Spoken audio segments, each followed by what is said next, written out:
Hey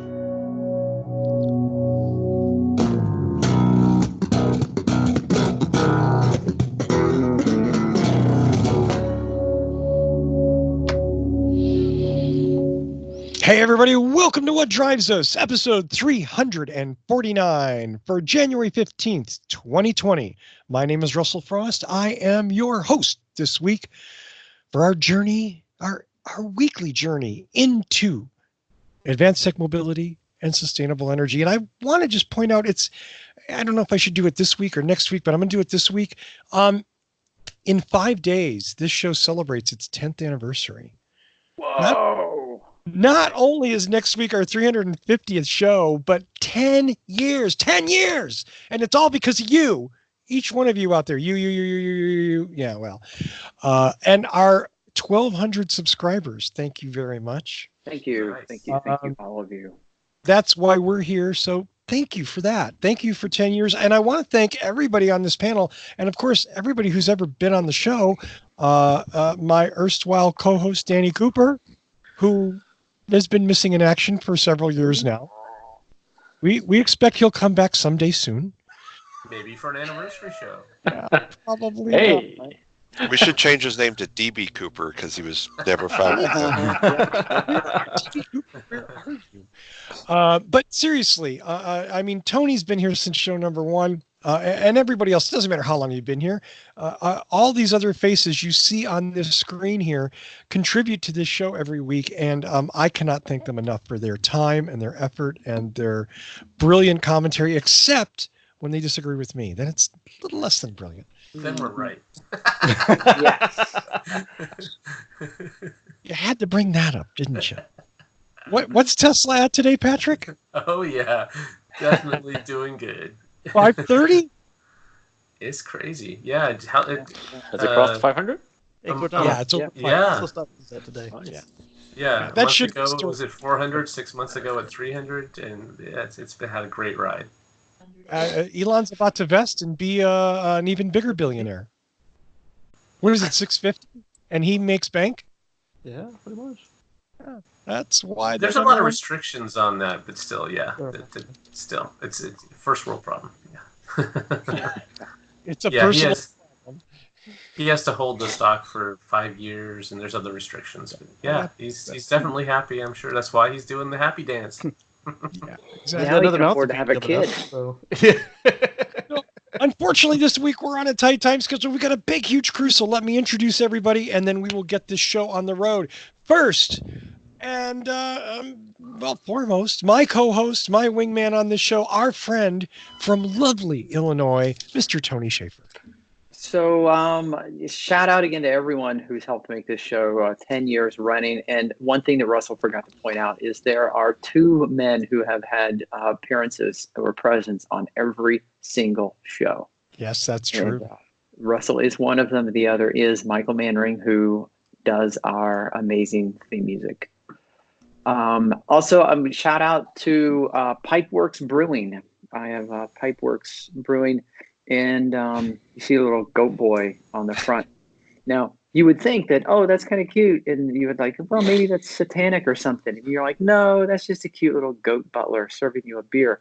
Until you see the ABV, which is 6.66%. Satan's ale. Yeah, then you kind of, Wow. Also, a couple more shout outs. Larry, who recently purchased a 2020 Prime, and Paul in UK, both of whom took me up on last week's offer to shoot me an email if you listen to the audio podcast on any streaming network. Paul has no idea that he called me out. He said he usually listens on Spotify, but occasionally has to tune in on on YouTube. We're not there yet, but he says he has to tune in on YouTube because Spotify doesn't post the show until several days later. It turns out that's the fault of the unpaid, underqualified lackey whose job it is to actually post the audio version of the show. He is as incompetent as he is blonde.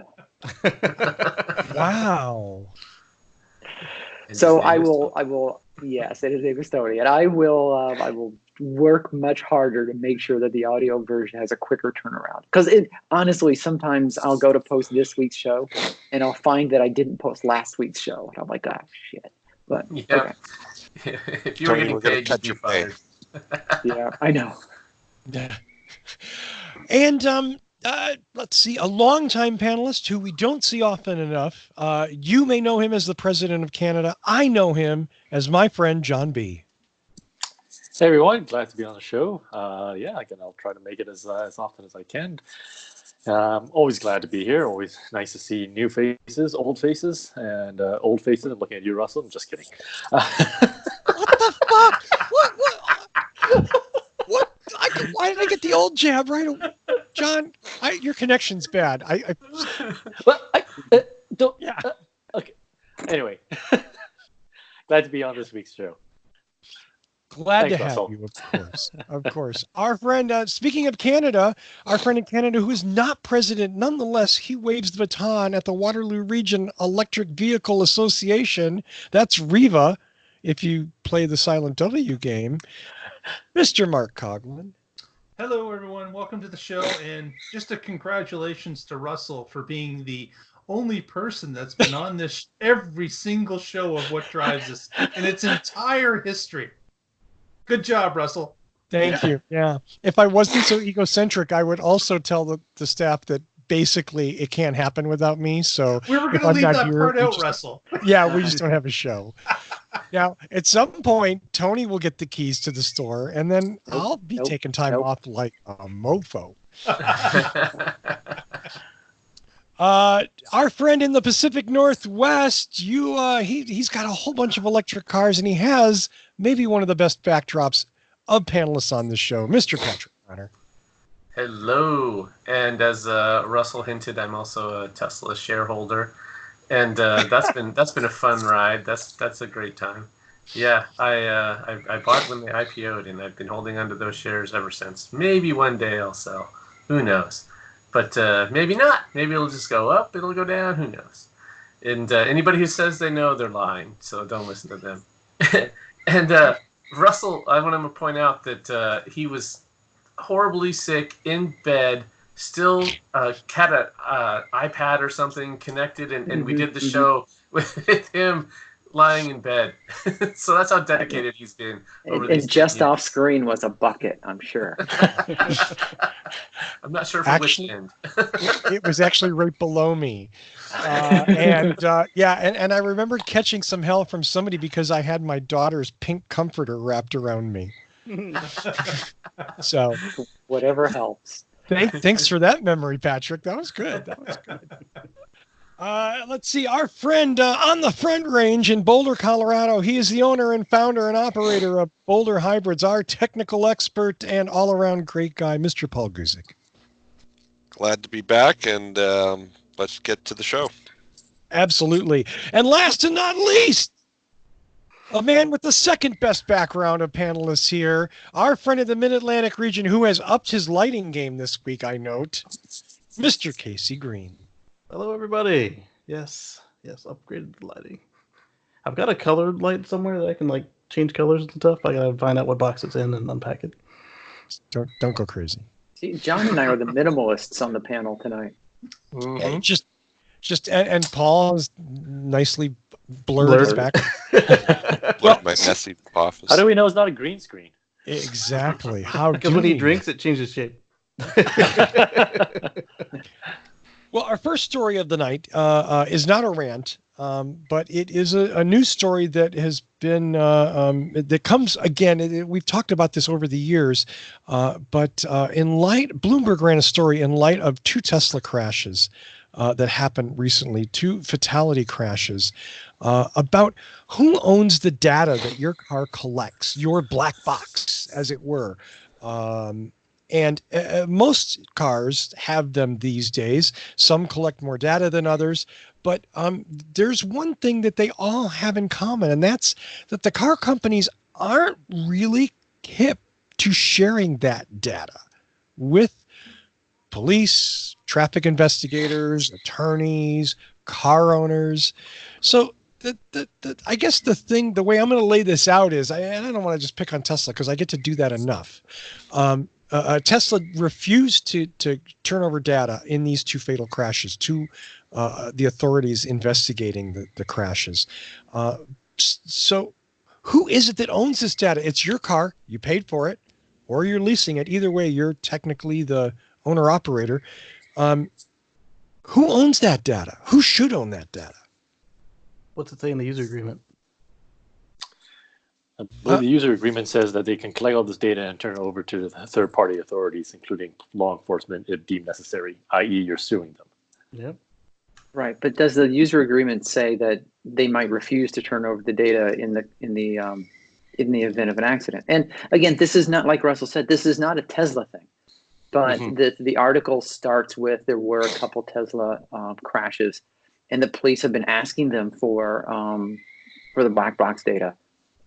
And this is not the first time that Tesla's not been absolutely forthcoming with the information. So even though it starts with a Tesla spin, this is not a Tesla rant. I want to make that very clear for the fanboys out there who are just determined that we all hate Tesla. This is not a Tesla rant, because they also give into other car manufacturers that do the same thing. So I just want to make sure that was clear. We can go back, John, and I'm sorry I have to ask you because I don't remember, and I'm thinking you probably do. During the Toyota sudden acceleration incidents, did they turn over black box data? I don't think the Prius has black box data. They do when the airbags go off. Yeah, they've got to record something.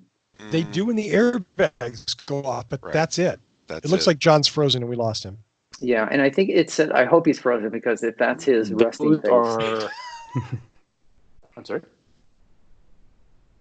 One of the things that's in the article is that it says that when the NTSB reviews a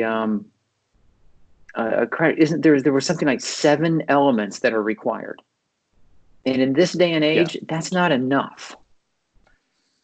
No, because usually the basic things that are recorded are accelerator, pedal position, brake application, seatbelt use, whether the airbag deployed. I don't know if steering is included in that basic data. I think that deceleration. Yeah. So those are the basic ones. And again, this is from 2001. I didn't quite catch what you said earlier there, Paul, when I mentioned the 2001 year. But of course, now that cars are more advanced, and they have the radars and cameras that are recording, the things that are expanded to record when a collision occurs. Now it may include camera data that's coming out of your your lane departure or lane keep system. So, but unfortunately, the regulations haven't caught up. So, I'm thinking they can get away with it in the sense that the black boxes, the event data recorders that are required, they can turn those over. But all the new stuff, because there's no regulation for it, I guess they can refuse. Because there's no law saying that they have to turn it over. Right. We go from it seems to me that we go from event recorder to I don't know, system logs, I guess. Because like you said, lane keep assist. Was the car trying to maintain the lane when the car went off the road? Blind spot monitoring. Was the blind spot monitoring trying to warn the driver there was someone in the other lane when they veered into the car next to them? Now we're getting into autonomous vehicles, and there's going to have to, at some point, be a determination, was the car making a specific decision when it did a specific thing? Right. Automatic emergency braking. Did it apply or not? Exactly. And now we know that the cars can detect a hand on the steering wheel. Well, that's something that is going to be important. So, but I want to take a step. Let me just poll the panel. Should you own your data, and should you be able to get that data from the car companies unencrypted to turn over or to use in your own legal cases? Or are the car companies correct in saying this is our data and you can't have it? Paul. No, if it's your car, you should own the data. I mean, you should also have the right to fix your own car if you want. Casey, I agree with Paul. Mark, Yes, it should be your data. Tony.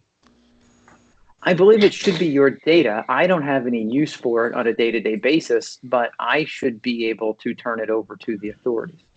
Right. Patrick. Oh, I'm sorry. I was going to say, if it No, can you had exonerate your you turn. from... No, I just want to say, but if it's in your favor, you should be able to share it with whoever you want. Right. Right. It's your data. It's about you ostensibly, or at least your property. Or the car screwing up, which you can use to help build a case against the car company. Right. Which Yeah, is one reason they don't want to turn it over. I'm sorry. Go ahead, Patrick. Yeah. It'd be really interesting if we have these cameras all around the car in the Tesla that are recording, and that is our data. It goes to our storage device, and we can do with it whatever we want. So it'd be nice if they added a lot of this just at the bottom of it in some human-readable form that included the accelerator position, brake position, steering position, whatever other miles per hour or kilometers per hour if you're in another part of the world that uses rational units. I like John, did I ask you? Not yet, and I agree. And I at least for the Prius, because I for the Gen 4 Prius, it is accessible. I did see someone post online a printout from their service center that basically showed them the exact date and timestamp down to the second of when the accelerator was floored, when the brake pedal was fully applied. I'm just thinking about all those Toyota review cars that I flogged. Yeah, take it to the service center and take it to Paul and have him get the OBD reader and print it out. See how many times. Right. I have a feeling that people at Toyota review that stuff live just to laugh at me. I work a lot in analogies, and it's how I explain things, how I understand things. I have a hard time coming up with a good analogy other than your personal computer. Imagine your personal computer gets hacked, it gets shut down, or whatever, there's a virus or something detected, and then the computer manufacturer says, well, there's no way of knowing what happened because you don't have access to the system logs in your computer.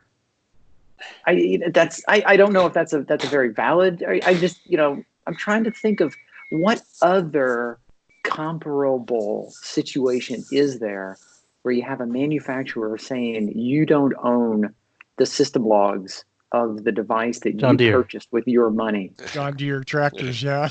Yeah. Or if you buy a service in the cloud, there's a lot of stuff they don't give you. On your point earlier, I like the visualizations that the Green the Only makes when he does his exports from the autopilot, where you can see the steering position, you can see the accelerator or regen, you can see the boxes for what the car thinks it sees, and the video for what it actually sees, and the map.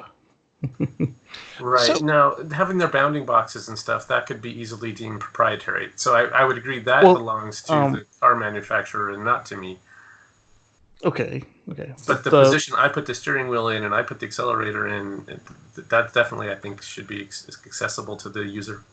Well, at the same time, proprietary or not, you need to know if the car thought that the tractor trailer was an overhead sign or if it saw a truck. I disagree. Well, I mean, like in Russell's case, where if you're suing the car company for running you under the truck, you need to know if it saw a truck or sign. Well, it's at the current level 2, level 3 systems where you're supposed to be responsible for it, it doesn't. It will make mistakes, and it's your responsibility, not theirs. So. Yeah. My opinion is there is proprietary in the decisions that are made, the analogs, the algorithms, the thought process, the decision trees, and whatever. That's proprietary, but the final decision should be available. Right. What did it do? Sure. This is one of those rare cases where we're actually unanimous. Patrick, maybe with some limits on that data. So I don't know what moral or legal, other than I guess the legal grounds are the car companies don't have to. They're not compelled by law. So the hell with you as an owner. Right. So the laws are definitely behind the technology. Right. Yeah. And the laws, in my opinion, Absolutely. the laws need to be written and rewritten in such a way that it is a blanket statement, rather than saying we need these 7 things plus these 5 additional things because that works in 2020. They need to be a blanket. It needs to be a blanket statement that'll be accurate every year moving forward. Right, like it should cover anything that can control the car. See, I think that covers Casey's boundary box thing, because, I mean, that could be critically important to somebody at some point. Right. And Patrick, I'm just curious, the reason you think that's out of bounds is why? Because that's proprietary Tesla technology? Yeah, so when they're doing all of that, interpreting the sensor data, that's all proprietary software that does that. Now, what matters is what result comes out of that, and that's the data that we should have access to, not the why they made that decision. That's yes. Okay. And you as a user can decide not to use it or not. I totally agree with you there, Patrick. My wife has a Tesla and she refuses to use autopilot at all. Smart woman. Even if she did marry you. Oh.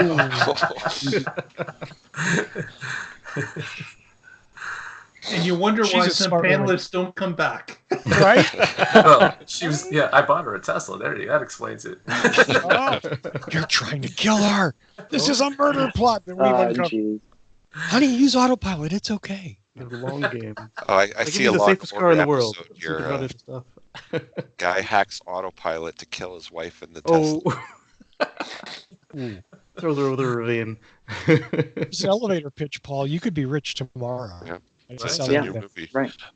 Okay. Well, we're just being silly, and we got a tight night, so let's move on. I think it was an interesting discussion, and I do hope that everybody watching will maybe take a moment and actually think about this stuff. Maybe contact one of your legislators and say, "Hey, this is important. How about maybe taking some action here, because I might want this data someday," as opposed to just getting the finger from whatever car company it is that made your vehicle.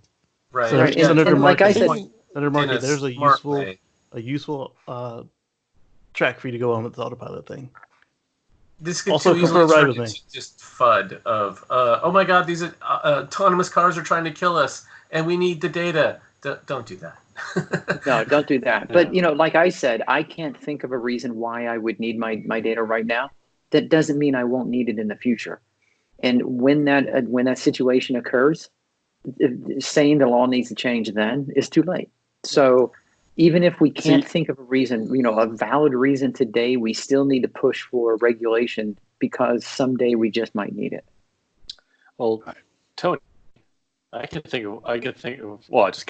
thought of one situation where you might want that data. Mm-hmm. Well, let's say you're buying a used car, and the advertisement had that famous line, "Oh, this is driven by an old lady." Yes. Well, you pull the log and say, "Well, this car's been floored once every month." Oh my God, John! That is why you were elected president. That is a great. Yeah, you're exactly right. Or if you get a speeding ticket, you could go to court and say, "Here's a log from my car that says, officer or judge, I was not speeding. The car says I wasn't. So your police officer's trying to scam me." Yeah, more than one person has gotten out of a speeding ticket because they had a dash cam that showed they were not speeding. We had the one, I was just going to say that. With the Tesla left blinker was blinking on the back of the pickup truck. Oh yeah, that one. Yeah. Right. Yeah. Nice. I had my turn signal on. I have video proof of it. Right. Lucky that truck was clean. Yeah. It's our data. We should have access to it. Yes. Exactly. Especially if it helps us. And more importantly, now you guys know that this data is available. Yeah. All right. Well, our next story goes to Paul, and it is unfortunately all about Tesla. Well, I have everybody drink. And we'll have a link to this, I presume, in the YouTube screen. But first of all, I think Tesla's technology is great. Their cars are great. They've got some really innovative stuff, but I just don't see the valuation lately. And it's great that Patrick's made a lot of money on their stock, but as of today, Tesla stock is worth more than GM and Ford combined. They are losing money. They have massive debt. They're They not have- losing money anymore. Well, effectively, they're still losing money. Arguably. On paper, they're not losing any Really money. shitty dealer after support network. Yes, it's getting worse by the day.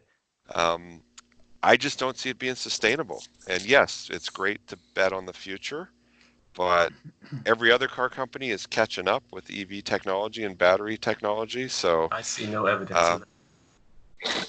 well, I just think the music's going to stop, and a lot of people are going to be holding the bag because how many cars Tesla sold last year? 400,000 or 500,000. And how many cars has GM and Ford sold? Millions and millions of cars. Right. That's just all that market available for Tesla. Which car company 10 years from now is going to be making a better product? Someone that's clinging on to the past, or someone who's innovating in the future? Tesla stock, as far as I'm concerned, is as speculative as Bitcoin. I mean, it's not tied to reality. It's tied. Yeah. If you watch this simulation, you can see over the last 10 years how Tesla has overtaken all of these major car companies in valuation. The only auto companies worth more than Tesla are Volkswagen and Toyota at this time. They're both bigger. All of those companies are bigger. Well, Ford and GM are bigger. Paul, but when has Wall Street ever made sense? Like, True. You look at the case for Amazon. You know, it's the same type of thing. If people weren't on the ball like Patrick and got in on the IPO and they go, oh, Tesla's, I saw a story today on Yahoo Finance that said Tesla may become a $6,000 stock. Well, I might become the president, but that happening are pretty We can't have two of them on the show. Come on. Yeah. And Get your own. If you have gambling money to invest in Tesla stock, go for it. But if you're trying to invest your retirement, really think about it, because that's no one's suggesting that you should invest in Tesla to make it your retirement fund. Like this is somewhat a speculative stock, absolutely. But what Wall Street is basically doing is they're betting on a future bet, just like they did with Amazon. Yeah. They said that we believe that if Amazon does what they say they can do over a period of time, it will be worth a lot of money. And guess what? We are now at the point 10 years down the line when the Amazon makes more sense. They are locking up the market. The money that they borrowed at the beginning is starting to be paid back. They are now profitable. It's all things that happen over time. Yeah, and they said the same stuff about Amazon when it was new too. Oh, they're losing money. They're building out the business. They're lost leaders. Blah blah blah. Exactly the same stuff. Yeah. How many stores does Barnes and Noble have? Why would you invest in Amazon? That's ridiculous. And right. Yes. So but it's speculation. I will not argue that. Don't take stock advice from any of us. Yeah. We're not experts. It'd be one thing if Tesla had a great network of places you can buy the car and a great network of getting the car serviced, but that's going to bite them, and it's biting them today big time. They are constantly trying to address the service. They're just growing their sales and their customer base faster than the service can keep up. Every time I speak to somebody, I mean, other than one or two reps that just has a bad attitude because they were overwhelmed, every single link in that chain is trying, but just overwhelmed. And as far as the dealer network, the sales network, I mean, a lot of that's held back by the states. I mean, here in Virginia, they just got approved. It's easy to buy a Tesla, but try getting it fixed in a timely manner. That's what I was saying. They are overwhelmed in service. They're not there yet on service. Because they don't have independent service partners. Your Toyota brakes, you're not dependent on Toyota corporate to fix it. You can go to a Toyota independent dealer who can get genuine Toyota parts and can fix your car. You can go to a shop like mine and get your Toyota fixed. There's no way Tesla current business model can maintain the service and support of millions of cars. Well, they don't need a dealer network, but having people like you around is very nice. And but they won't give us tools to fix the cars. It would be great if they would outside of Massachusetts allow you guys to do the right thing, but they don't need a dealer network to do the right thing. They just need to continue to do what they're doing, right, like but beef up the stores, put more of them in there. Consumers saying, "Oh, I want to buy a Tesla." Oh, I've heard if I buy it and it breaks, I'm going to have to wait 6 weeks and I won't have a car. Yeah, you get Uber credits. That's It's useless. So Yeah, that's I mean, $100 Uber credit's going to make all the difference. Anyway, won't. I mean, Tesla's cool products. Hopefully, Yeah. they can maintain their market share and mind share in the leadership, but don't invest your retirement plan in Tesla stock because Hey, I'm agree just with super thrilled. I'm just super thrilled, Paul, that this week you took the heavy load off of Russell's back. Trash talking Tesla. Thank you much. for picking up the baton this week. Thank you, Paul. Yeah, I know that there are people that have had horror stories with service, but I would like to say that Me, because I don't know my- if the thing is going to show it up. Sorry, go ahead, continue. yeah, every time I've had to go in for service, it's been great, and their mobile service even drove out to my work to put new batteries in my fob. Yes. So it's been awesome, the service that I've personally got. and Mobile that's is a the real best. I love profitable mobile. endeavor for them to do that, to put in a 3-hour battery. I have to say, with my car, I've been in for service 3 times, and it's been nothing but spectacular. I've had a service center open up in my city, which was a big plus. I knew it was coming. Part of the reason I got the car was I knew I would have service available to me and wouldn't have to drive an hour to get it. So if you can get to the service center here in Kitchener, it's been wonderful. Yeah, my service center experience has been a mixed bag. When I first got the car, they were 4 hours from me. Now they're a half hour with no traffic, hour and a half with traffic. And until the Model 3 hit its volume, it was spectacular. And then after that, it was, toss a coin whether I'm going to have a good experience or bad experience. But like I said, they are.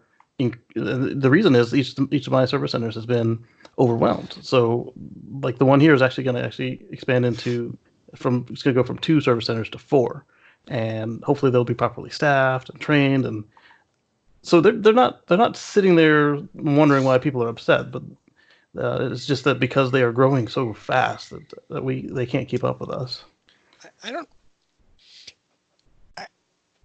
Casey, I have a little problem with that because the idea of them growing fast is constantly thrown out like they can't keep up. Why? We're talking about building service centers. We're not talking about bizarre technology. Right. We're not berating them for not having full self-driving, which they promised they don't. Yeah, years and have been selling. Paul. We're talking about service centers. We're talking about shipping parts to remote locations. And having parts available in a timely manner. Like I know people have gotten in wrecks and they wait 6 months to get their car fixed.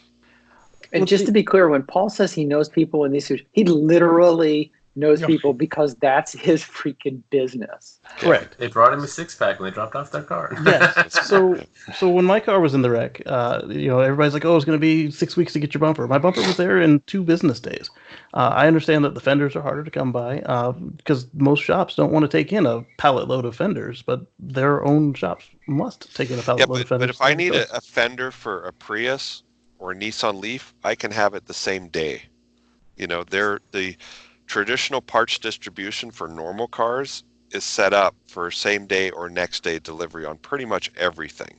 Yeah, I realize, like my headliner and my driver's seat, the headliner for the current car, the driver's seat for the old car, they took over 6 months for each of those parts. They weren't stopping the car from driving, but in a luxury car, that's not what you expect. But if you need a headliner for a Prius Prime, you can get it the next day.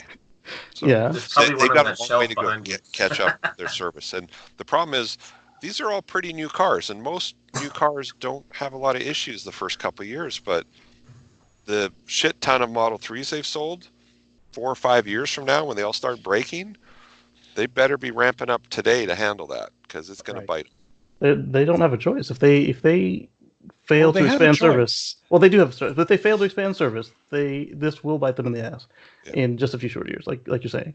And it would be great for them to open up to independents. I mean, there's no reason not to, especially if they can do it in Massachusetts. I know that they have to do it by law, but just because they've opened up to you doesn't mean they have to bring on dealerships.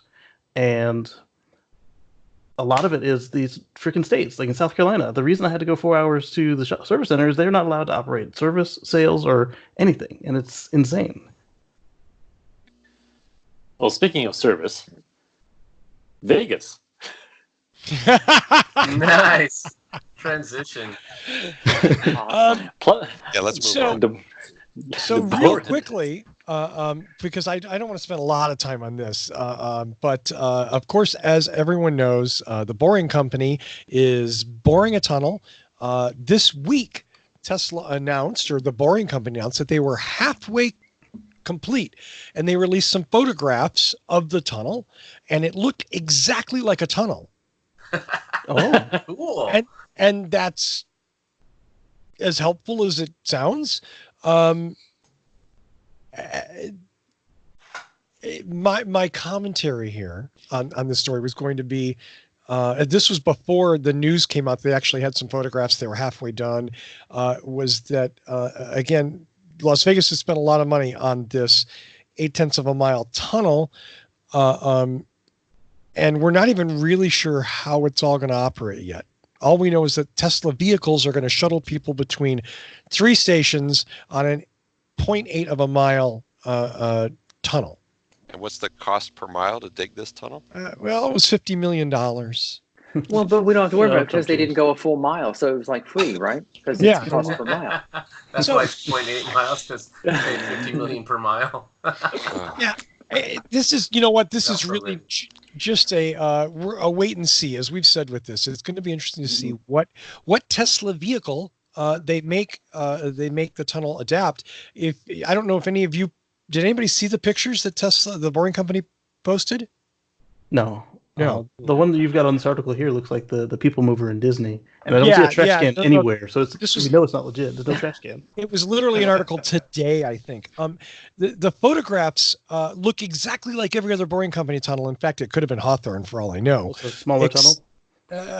Except, it looks a little smaller, and there's nothing in the bottom. Like, there's no track, there's no roadway, there's no rail, which obviously I guess that's going to be installed at some point in the future. But there's, in other words, no hint as to what is going to run in these tunnels. It's a in this article it says a 16-passenger autonomous vehicle. Well, that's what they've been saying, but according to this article in curb.com, any and all references to that skid, I think they were calling it, has been removed. Then from the website, the skate. Yeah. From the website, from their Instagram, from everything. That's been wiped clean like it never existed. And there was some mention that the cars may be driving on their own tires, which, okay, that would simplify things because you don't need a skate, but it would complicate things if somebody has a blowout. So, you have to think about that. If you're in the middle of a 5 or 10 mile tunnel, you're trying to avoid traffic, and then suddenly someone's car has a blowout, then, everything comes to a screeching halt. It would, so that's why I'm saying maybe the skate is a better idea, or a Tesla specific vehicle with solid wheels, or something where they can control all the variables. I mean, if it's a closed environment, it's unlikely to get a blowout because there's going to be no nails and screws, like there are on public streets. I'm just wear, or even just anything, even for some stupid reason cars stop. I'm just looking at all the variables that. Well, this isn't just normal traffic, right? This is controlled environment. Right. I mean, this is like if you had a rubber tired airport vehicle that took people from terminal to terminal, saying, well, what if it gets a flat tire? I mean, it's unlikely. Just come in from the other side, tow it, or change the tire and keep on going. Right. Looking at the photo here, this is very reminiscent of what the Hawthorne Tunnel did look like when it was first built. It did have a railroad track at the bottom that was to help with the boring machine, and that was to transport debris out of the tunnel and move stuff in and out, supplies. So after the fact, the railroad track is removed, and then a flatter surface is put in place for the vehicle to drive on. Well, what I find strange, and have mentioned this before, is that why hasn't the Las Vegas Convention Center mentioned what is going to be in the tunnel? They're under NDA. They signed a check for $50 million. Do they not have the contract? Have they not indicated what they believe it will consist of? Or they don't know what they bought. They don't know. Tesla not told them what's going to go in? Are you saying that maybe the Las Vegas Convention Center and Visitors Bureau made a bad decision? No, I'm saying they have the contract why don't they just make it public as to what is in it? Because No, have it you would be in the contract. It's under NDA. have you That's been not to their business. Vegas, Mark? We know Okay, exactly I've what's been going to to be Vegas, in Tony, here. but if Right. Vegas ran the way you said it would be under in no time. Like No, What I mean, happens in a Vegas You know tunnel what? stays They in a got- Vegas We tunnel. know exactly what's going to be in this tunnel. If you've been anywhere in Vegas, you know that every single space that occupies people has slot machines. These things are going to be filled with slot machines. Well, I would like to see No, the no. vehicles that are going to house those slot machines in this tunnel. That's all I'm saying. We don't know what it is. There was a 16-person people mover skate that apparently has now been they've changed said it to that 8 not- people and 8 slot machines. Slot conveyor. and it's Sit down in switched the slot to and Model X's. Who knows? But it's something that is a big unknown at this point. And man, I would love to have any sort of clue based on the contract what it is. I think the convention center got sold a bill of goods from like the monorail salesman in the Simpsons episode. Nice. I just can't believe this that they would be sold by a monorail salesman in The Simpsons. Yeah. And handled $50 million. I can't believe that someone's reputation would not be on the line to do that. I do want to say that Mark, your criticism of Tony is somewhat valid, but I can just demolish it with 2 words: Bobcat Rodeo. Okay. In this case, the governor of the state made a lot of bad decisions. The governor had a contract. It indicated what the contract was good for, and the company abided by the contract. Until they stopped. Well, that's part of the contract. I'm saying that somebody knows what's going to be in here, and I would love to know what it is, because if it's a few Model X's, then the Las Vegas Convention Center is just stupid. They're a bunch of idiots. Yeah. No. Alexis are It's temporary. Vegas. They're going to be stretched limo Model X's. Ah, there you go. Oh, right. They're going to be the new Blackout electric Hummer. windows and a wet bar in the back seat. But you know what, guys? We don't have long to wait because it's going to be done by the end of this year. So we'll have an idea before the end of the year as to what this is. Cool. I say we all road trip. Yeah. I'm up for I'm it. so Vegas, there for baby. that. I have a brand new bike that wants to go there. So I am ready to roll, my friend. Ready to roll. Well, I'll swing by Colorado on my way through and pick up a bag of weed. And pick up You know, Paul. it's legal in Wait a Vegas now. Wait a minute. Forget It's Paul. legal in Illinois. Tony. I don't even have to. Yeah. You could Just bring it don't from travel Illinois. with it in your car to Colorado. Right. No sweat. I don't think anyone drives into Colorado with weed. That'd be stupid. I got nothing to say to that. Okay. I'm still the only one on the panel where it's not legal. Yeah, you're wow. Wow, Casey. I mean, you're so discriminated against, right? What's up with Virginia? And you guys just ratified the ERA. Thank you. 38th state. Woohoo. No one cares. Come on, the ERA. That's cool. Yeah. We haven't amended the Constitution since when? History fans?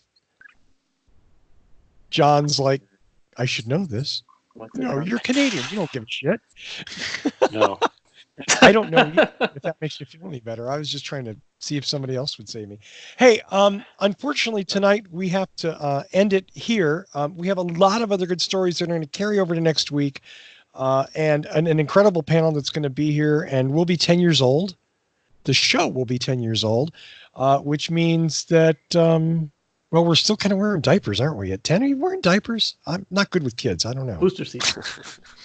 Yeah, I don't. Maybe you should be. So let's do some shout outs and go home. Let me start with Mr. Connor. Patrick Connor. I was just asking Google when the last time we amended the Constitution was, and hey Google, stop. It was 1992, the 27th Amendment. Really? Yep. Sorry, I can't help with that yet. Because she's Fuck not you, Google. allowed to vote. Nice. That was the 19th Amendment. Oh, not for AIs. I guess that. We'll just override it all. Yeah, so we're doing shout-outs. I am with the Oregon Electric Vehicle Association. You can find us at oeva.org. Thank you. Thank you. Casey. Yes. YouTube.com/Casey Green. KACEYGREEN. There's 2 E's. I rolled them together. Lots of new videos out there for you to watch, and we'll be back here again next week. There we go. John B. Well, I guess Tony and I will be attending the Chicago Auto Show, so keep an eye out for some videos. We'll be bringing in the latest and greatest from Chicago. You're going to Chicago with Schaefer? In the middle of winter. Yeah. Yeah. He's a Canadian. What do you care? I'm sorry. Aren't you a meteorologist? Mm-hmm. Allegedly. I have no. I mean, you're going to Chicago in January. February. Not that it's any Which is bad, worse. but Which, by the way, is worse. I was in Yes. Chicago on Boxing Day, which is December 26th, and it was like 60 degrees and sunny. So Wow. Don't look at it That right is not now. normal. It's not right. Yeah. Oh. Right now, No I can't more, wait right? to see video of you and Tony together. I'm just shoot lots of video. Yeah, there will be lots of video.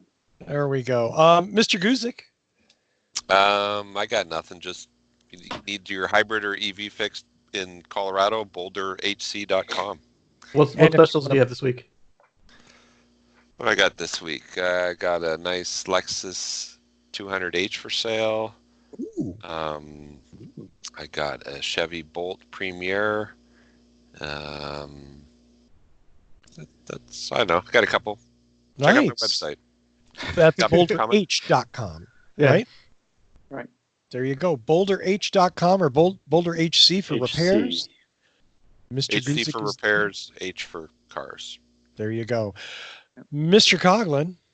I'm with Riva, the silent W.